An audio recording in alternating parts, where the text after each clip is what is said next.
Welcome, Tony. Thank you.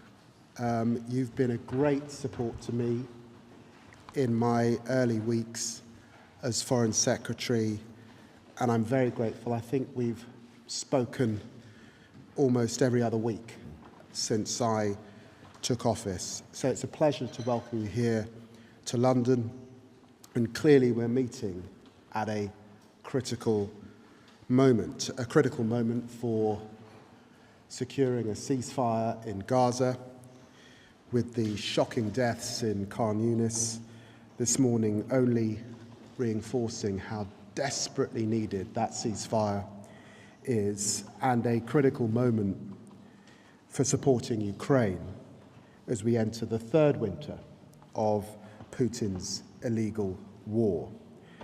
It's also a critical moment addressing the climate crisis as we head towards UNGA and to COP. As the closest of friends and allies, our response is clear. We're united in our desire to address these challenges together. We just opened a new UK-US strategic dialogue, a forum which I believe can help us remain strategically aligned in tackling these challenges. On Russia and Ukraine, today I can confirm that Tony and I will be travelling to Kyiv this week, the first joint visit of this kind for well over a decade. We are the closest of allies, so I'm delighted that we will travel together, demonstrating our commitment to Ukraine. And on the Middle East, we are completely aligned on the need to secure that ceasefire, completely aligned on the need to get the region onto a path to peace and reconciliation with a two-state solution at its heart, and completely aligned too on the need to tackle Iran's malign activity in the region and beyond. We're seeing a disturbing pattern of greater Iranian support for the Kremlin's illegal war, and we discussed today our shared commitment to holding Tehran to account for their undermining of global stability. Last month, we also saw a historic breakthrough in defence innovation between our two countries. The so-called ITAR exemption is a landmark export control change which will benefit the US and AUKUS partners, covering up to £500 million worth of defence exports a year. And finally, we discussed today our cooperation on global challenges ahead of UNGA in New York. We share a desire to see ambitious global action on climate, to see secure global supply chains for critical minerals, and to see relations with global majority countries prosper on the basis of mutual respect. The UK-US relationship is special. It's special to me personally, and it's special to so many Brits and Americans. Only a few weeks ago, we saw the Arsenal women's team head over there for their pre-season. They were following, of course, the Tottenham Hotspur women's football team. But Tony, it's a pleasure to welcome you here today. Thank you so much for spending the time. David, thank you so much for not just your warm hospitality today, but the extraordinary engagement that we've had ever since you've been on the job. And I said earlier that Foreign Secretary hit the ground at a full sprint, and that is not an exaggeration. I think given the multiplicity, the complexity, the urgency of the challenges we're facing, we are so grateful to have such a strong partner in David, in the government, the Prime Minister, and today and in the days ahead, we're continuing to deepen the work that we're doing together. We talk about the special relationship. I like to call it essential. Essential for our nations, essential for our people, essential for people well beyond our shores. And that's why, on David's first visit to the United States, we agreed to launch this strategic dialogue to even more effectively advance our enduring shared priorities, our interests, our values, priorities that will be at the heart of the discussions that our teams are having, but also that Prime Minister Starmer and President Biden will have later this week in Washington. Those priorities, of course, include our resolute support for Ukraine faced with the ongoing Russian aggression. The United States, the United Kingdom are leaders in providing security assistance to Ukraine, and together, from day one, continuing to this day, we stand strongly with our Ukrainian partners. As David said, we'll be traveling together to Kyiv this week, and I think it's a critical moment for Ukraine. In the midst of what is an intense fall fighting season, with Russia continuing to escalate its aggression against civilians, against critical infrastructure, and of course against Ukrainian forces. We see it ramping up its attacks on cities, on people, in particular targeting the energy infrastructure, electricity, all in advance of the coldest months. Putin's winter playbook of weaponizing energy and electricity. This joint trip reflects strong transatlantic support, aligned also with our NATO allies, with our Indo-Pacific partners, with the more than 50 countries that continue to strongly and resolutely support Ukraine. Together, we're working to make sure that Ukraine can defend its territory against the ongoing aggression, that it will be able to stand strongly on its own 2 feet, militarily, economically, democratically, and that it will remain on the path that the Ukrainian people so desire it to be on, of closer integration with Europe, with transatlantic institutions. Ukraine is clearly on that path. Together, we're going to continue to help it move along that path. Now, one of the reasons that Putin is able to continue this aggression is because of the provision of support from the People's Republic of China, the biggest supplier of machine tools, the biggest supplier of microelectronics, all of which are helping Russia sustain its defense industrial base. Our countries are aligned in holding accountable PRC entities that are engaged in these practices, fueling the Russian war machine. We also discussed joint efforts to ensure peace and stability across the Taiwan Strait and freedom of navigation and overflight in the South China Sea. For both of us, maintaining peace and stability, preserving the status quo, is essential, and it's essential not just to us, it's again essential to countries all around the world. We also agree on the importance of continuing to seek ways to cooperate with China on global challenges that affect our mutual interests and affect people everywhere, like the climate talks that the U.S. team held in Beijing just in recent days in advance of the next COP. Now, to wage his war of aggression on Ukraine, Putin is also relying increasingly on help from Iran and the DPRK. In these instances, to get actual weapons in clear violation of multiple UN Security Council resolutions. Now, Tehran has long supplied deadly drones. It's built a drone factory in Russia. It's trained Russian personnel on how to operate them. For some time, the United States has warned of an additional threat, the provision by Iran of ballistic missiles to Russia for use in Ukraine. We've warned Tehran publicly, we've warned Tehran privately, that taking this step would constitute a dramatic escalation. Dozens of Russian military personnel have been trained in Iran to use the Fata 360 close-range ballistic missile system, which has a maximum range of 75 miles. Russia has now received shipments of these ballistic missiles and will likely use them within weeks in Ukraine against Ukrainians. Russia has an array of its own ballistic missiles, but the supply of Iranian missiles enables Russia to use more of its arsenal for targets that are further from the front line, while dedicating the new missiles it's receiving from Iran for closer range targets. This development and the growing cooperation between Russia and Iran threatens European security and demonstrates how Iran's destabilizing influence reaches far beyond the Middle East. For its part, Russia is sharing technology that Iran seeks. This is a two-way street, including on nuclear issues, as well as some space information. So, As Iran's destabilizing activity spread, so does Russia, sowing even greater insecurity in their regions and around the world. In recent days, we've been sharing intelligence behind these findings with our allies and partners, and working together to ensure that there will be significant economic consequences for Tehran's actions.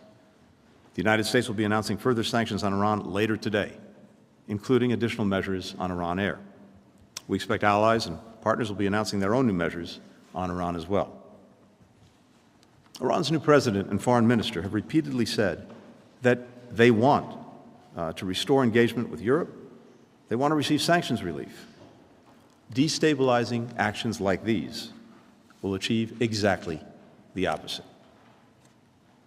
As David mentioned, we also discussed efforts by Russia to interfere in our democracies.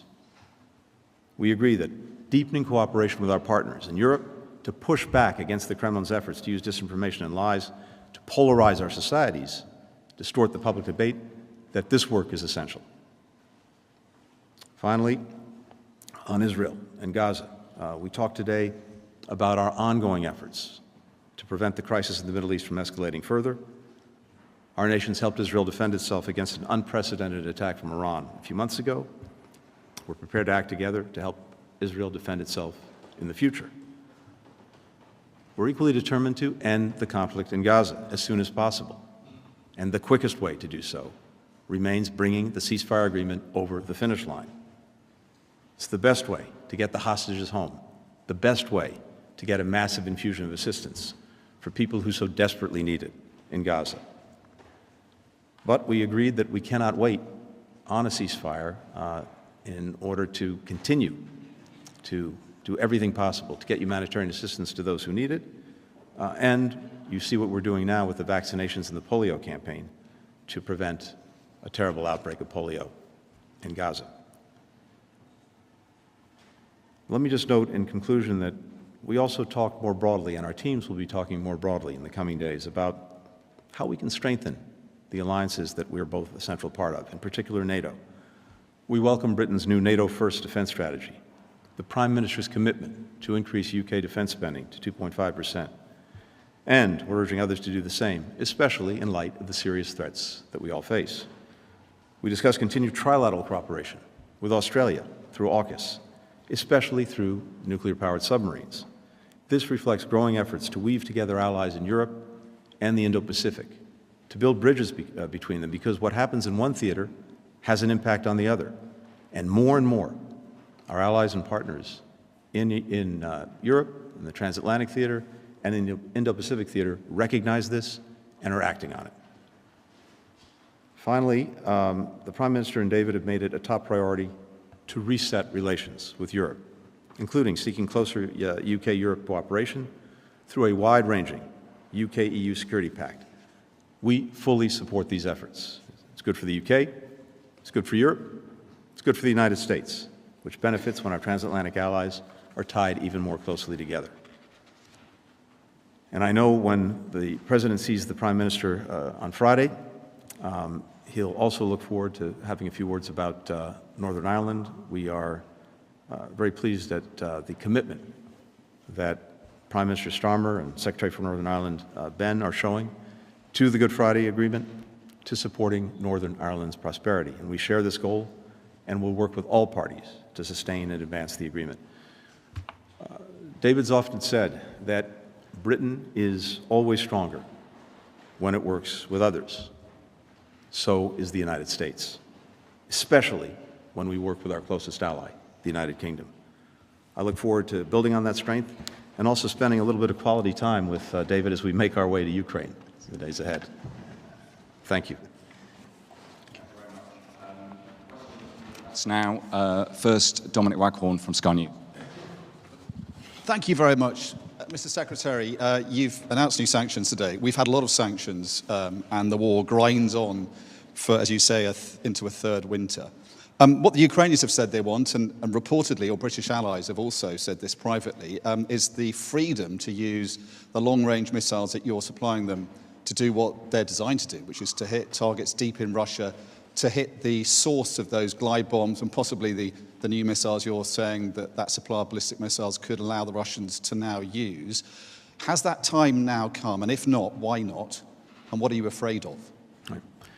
So I think a hallmark from day one of our efforts to support Ukraine against this aggression is to work to make sure that they have what they need when they need it to be most effective in dealing with the Russian aggression. And I think that you've seen, again, from day one, that we have continuously adjusted and adapted based on battlefield conditions, based on what Russia was doing in a given place and by given means. And that's been a through line in everything that we've done. I've said this many times before, so my own colleagues may be tired of hearing me say it, but it's so important as we're making these decisions that we factor in a number of critical elements. It's not just the system itself that counts. You have to ask, can the Ukrainians effectively use it? And sometimes that requires significant training, which we've done. Do they have the ability to maintain it? Again, this is something that we've worked on. And then, is it part of an effective strategy? All of these are questions we're continuously asking ourselves. Secretary Austin, Secretary of Defense, his British counterpart, and others who just gathered on the defense side are constantly working these issues. Now, one of the purposes of the trip that we'll be taking together is to hear directly from the Ukrainian leadership, including Prime Minister Zelensky, President Zelensky, excuse me, about exactly how the Ukrainians see their needs in this moment, toward what objectives, and what we can do to support those needs. So all I can tell you is we'll be listening intently to our Ukrainian partners. We'll both be reporting back to the Prime Minister, to President Biden in the coming days, and I fully anticipate this is something they'll take up when they meet on Friday. Great, thank you. Daphne Saladakis from Reuters. Thank you. Secretary Blinken, the U.S. has provided Ukraine with billions in military aid since 2022, but has limited the use of U.S. weapons to Ukrainian soil and defensive cross-border operations. Ukrainian President Zelensky has pushed back against allies who have supplied long-range weapons, but said Ukraine cannot use them deep inside Russia. So to follow up on my colleague's question, what will your message be to the Ukrainians about this during your visit this week? And more broadly, what do you see as the potential military impact of Iran supplying the ballistic missiles to Russia? Foreign Secretary, has Britain received sign-off to allow Ukraine to use the Storm Shadow missiles to strike targets inside Russia? And have you pushed for this? Thank you. Thank you. I'm tempted to refer you to the previous answer. But look, again, I just want to emphasize this. As always, we're going to look and to listen and to make sure that we have our own best assessment of what's needed, what the objectives are that our Ukrainian partners have in the weeks and months ahead, and how we can best support them. And we will take that back and we'll both inform our bosses, the Prime Minister and the President. And again, I fully expect that will be a part of their conversation on Friday. A lot goes into each one of these decisions, but every step along the way, our purpose has been to make the Ukrainians as effective as possible in warding off the Russian aggression. And the fact of the matter is, if you look at where we are, these are difficult days given this aggression, but Ukraine continues to stand strong. And I believe that it's very much on a trajectory where it will be able to stand strongly on its own 2 feet, militarily, economically, democratically. It will be increasingly integrated with Europe.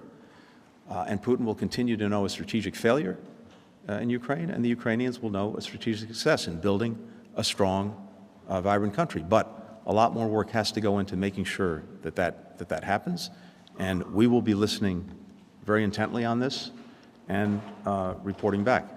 On the Iranian weapons, as I said, this gives the Russians an additional capability and it gives them additional flexibility. They have ballistic missiles already, but the particular Iranian missiles that they're getting have a certain range. This means that Russia will be able to dedicate its own ballistic missiles to longer range targets, not use them on the shorter range because it will have these Iranian missiles that have about a 75-mile radius to them to do that. So it adds to their capacity and it fuels the war. Anyone who is providing assistance to Russia, whether it's direct lethal assistance like Iran or North Korea, whether it's assistance to their defense industrial base like China, is perpetuating the war, is fueling the conflict. And this is a threat not only to Ukraine and to the Ukrainian people, it's a threat to all of Europe. I think if you ask any of our European colleagues, they see Russia posing the greatest threat to European security since the end of the Cold War. So countries that are playing into this by supplying Russia, they are fueling a threat to Europe more broadly, not just Ukraine. And they have to take that into account, particularly in their own relationships with Europe. As you would expect, Tony and I have discussed Ukraine now since taking office nearly every other week.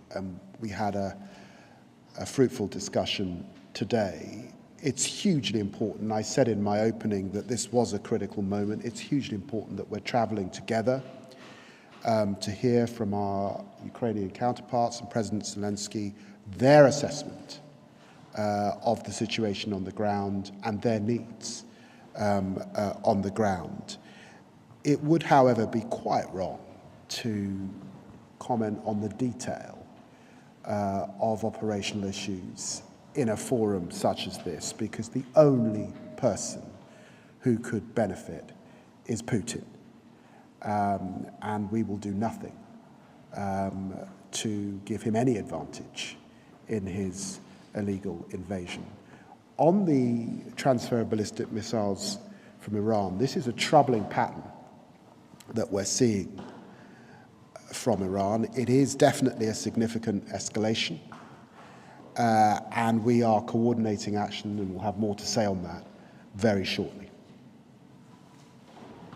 Thank you. Patrick Wintour, The Guardian. Thank you very much. Secretary of State, the Israeli Defense Minister Gallant this week warned that Israel had reached a strategic junction in its war with Hamas, where it must choose between the risk of a broader escalation and a hostage deal with Hamas. Do you agree with that assessment? And secondly, is it not really the case that these ceasefire talks are at a deadlock? And could you in any way give any assurances to Benjamin Netanyahu about the Philadelphia corridor and that there is no need for Israeli forces to be there? Israel's security will be preserved. And Foreign Secretary, you were in the UAE last week. The UAE is one of the few countries that has said it's willing to put troops into Gaza as a peacekeeping force. Would you welcome that? And would you like to see other Arab states make the same offer? On the ceasefire, here's what I can tell you.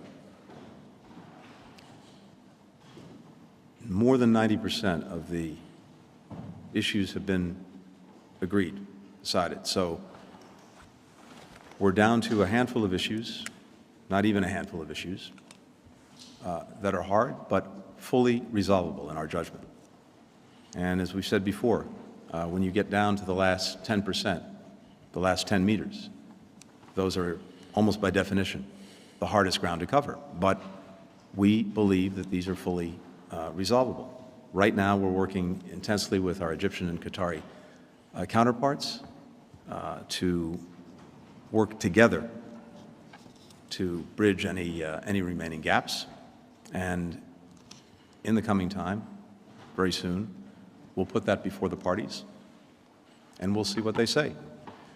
I think what is evident, though, is the strong interest that everyone in the region has in being able to get the ceasefire concluded. It's clearly in Israel's interest. It's in its interest to get hostages home. It's in its interest to turn down the temperature in Gaza. It's in its interest to have possible off-ramps in the north with Hezbollah and Lebanon that a ceasefire in Gaza would make more possible. It's in its interest to also further enable us to calm the situation in the Red Sea with the Houthis. And it's in its interest because it opens other prospects that could fundamentally alter Israel's security for the long term, including the prospect of normalization of relations between Saudi Arabia and Israel. We saw back on April 13th, when Israel was attacked directly by Iran for the first time, something unprecedented, and that was other countries coming to its active defense. And this showed in embryonic form what the future could be, a future in which Israel is integrated into the region, in which it enjoys normal relations with other countries, something it saw from day one of its existence, in which it's protected against the aggression coming from Iran or its proxies, and in which Iran and those proxies are isolated. That's very much possible in the future. But it requires resolving Gaza, ending the conflict there. It requires, as David said, a credible pathway for the Palestinians to a state of their own. And these are very hard issues. But that future is very powerful and very positive. The alternative is a perpetuation of conflict, a perpetuation of insecurity, and multiple fronts at the same time, not only in Gaza, but we see what's happening in the West Bank and growing insecurity there.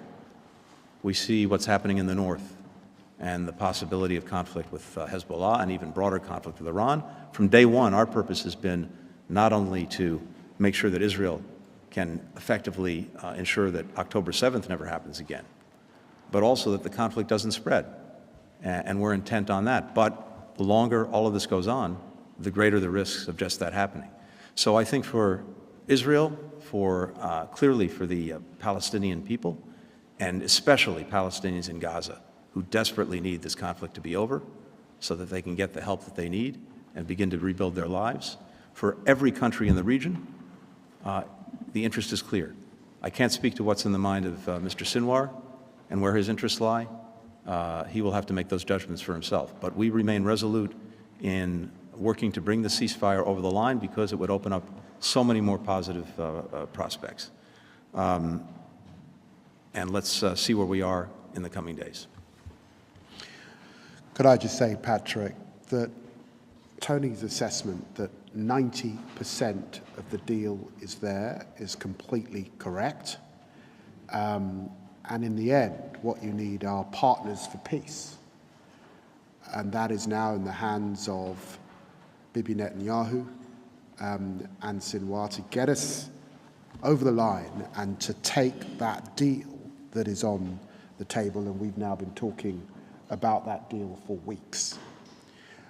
It was important to go to the UAE, as it's important to speak to Arab partners across the region. And the focus of your question is on the day after.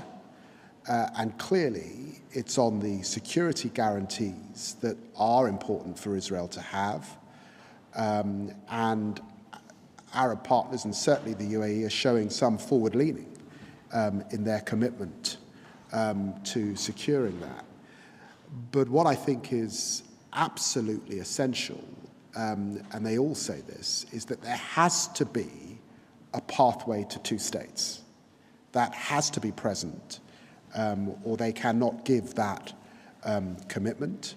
And then there's also discussion of both the security in Gaza and the administration. And clearly, we have to see a reformed and renewed Palestinian Authority, and there can be no role for Hamas going forward. So we're very focused on the day after, but let's remember that when we talk about the deal, it is a phased deal. Let us get over the line to get to that first phase, and let us see that pathway to security on both sides. And Shane Tandon from AFP. Thank you, Mr. Secretary, Mr. Foreign Secretary. Secretary Blinken, could I ask you about a couple of aspects of the Middle East? The Israel Defense Forces just a moment ago released an investigation, or released some preliminary findings into the death of an American citizen, Miss Eisenor Eniegi. Could you say, they said that she was killed most likely by Israeli fire, but unintentionally. Are you confident that that assessment Does the United States want to see anything further? Are you confident with the assessment that this was unintentional? And what more do you want Israel to do? Could there be repercussions? For both of you, could I ask you about the International Criminal Court? It seems that in the coming days there could be a formal decision on whether to seek an arrest warrant for Prime Minister Netanyahu, among others. Mr. Foreign Secretary, the Labour government, of course, has taken a slightly different stance from your predecessors, from the Conservatives on this. Could you say what your position is, whether you support going ahead, and is there unity between the two allies on this? Thank you. Sean, thank you very much. With regard to the tragic killing of Eisenhower, I think what we saw of this investigation is it seems to show what eyewitnesses have said and made clear, that her killing was both unprovoked and unjustified. No one should be shot and killed for attending a protest. No one should have to put their life at risk just for freely expressing their views. In our judgment, Israeli security forces need to make some fundamental changes in the way that they operate in the West Bank, including changes to their rules of engagement. We've long seen reports of the security forces looking the other way when extremist settlers use violence against Palestinians. We've seen reports of excessive force by Israeli security forces against Palestinians. And now we have the second American citizen killed at the hands of Israeli security forces. It's not acceptable. It has to change. And we'll be making that clear to the senior-most members of the Israeli government. Now, we're looking carefully at the results of this investigation, but even on an initial read, and even accepting it at face value, it's clear that there are serious issues that need to be dealt with, and we will insist that they be dealt with. I think the important thing to stress in great democracies such as ours is our belief in the separation of powers. There is an important forum for lawyers and the judiciary and our courts, and then there is also an important forum for politicians and those who represent the people. We've always been clear in the UK in our belief in the international rule of law, the rules-based order, and in IHL issues which are fundamentally important. And we took a decision last week in relation to arms exports that were quasi-legal on the basis of our law as they stand.